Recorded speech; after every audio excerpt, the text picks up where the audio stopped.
لیکن اس کو اپنے دل سے کہیں بھی لگا دینا نیکی نہیں گناہ بن جاتا ہے. سمجھ میں آئی بات؟ اپنے دل سے کہیں بھی کچھ بھی کر دیا، کر سکتے ہیں؟ نہیں کر سکتے ہیں. تو اس روایت میں جس کو ترمذی نے روایت کیا ہے، ایک بات معلوم ہوتی ہے کہ اگرچہ ابن عمر نے کہا، دیکھو ہم بھی الحمدللہ کہتے ہیں، ہم بھی نبی پر سلام بھیجتے ہیں، التحیات میں پڑھتے ہیں السلام علیکہ ایھا النبی، تو ہم بھی کرتے ہیں ایسا، لیکن اس طرح سے جوڑی بنا کر اور اس کو چھینک کے وقت میں رکھ کر ہم اس طرح سے کہنے لگیں یہ کیا ہے، صحیح ہے؟ نہیں ہے.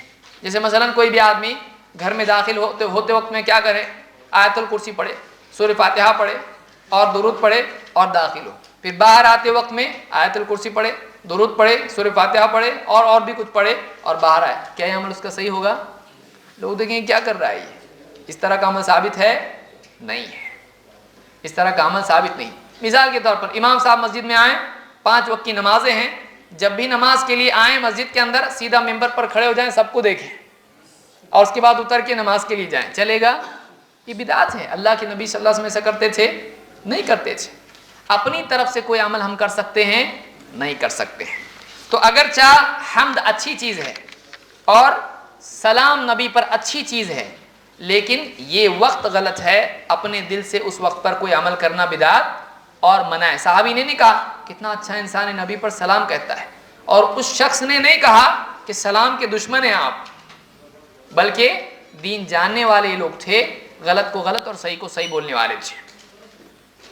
محمد ابن عامر ابن عطا کہتے ہیں کنت جالسا عند عبداللہ ابن عباس، میں عبداللہ ابن عباس رضی اللہ تعالیٰ عنہ کے پاس بیٹھا ہوا تھا.